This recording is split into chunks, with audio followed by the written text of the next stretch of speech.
आप समझना क्या अप्रोच क्या होती है। यहाँ पे ये ए है, बी है, सी है, डी है, सब अलग अलग है पावर, सारी पावर अलग अलग है, कोई फर्क नहीं पड़ेगा कौन सा कब कैसे आ सकता है।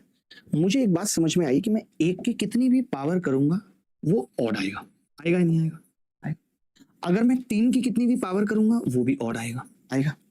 आपने कहा कि जी मैं 2 की पावर करूंगा तो इवन आएगा, जब मैं 4 की पावर करूंगा तो भी इवन आएगा। मानते हैं बात या नहीं मानते?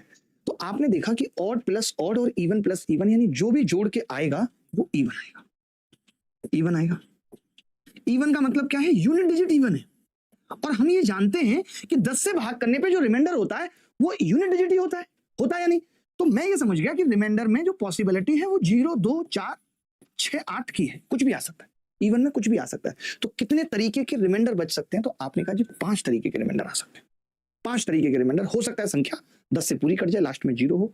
इवन आ रहा है तो हो सकता है लास्ट में 2 हो सकता है 4 हो, 6 हो, 8 हो। अब आप सोचेंगे कि मैंने ये 2, 4, 6, 8 कैसे सोच लिया, मैं आपको बताता हूं।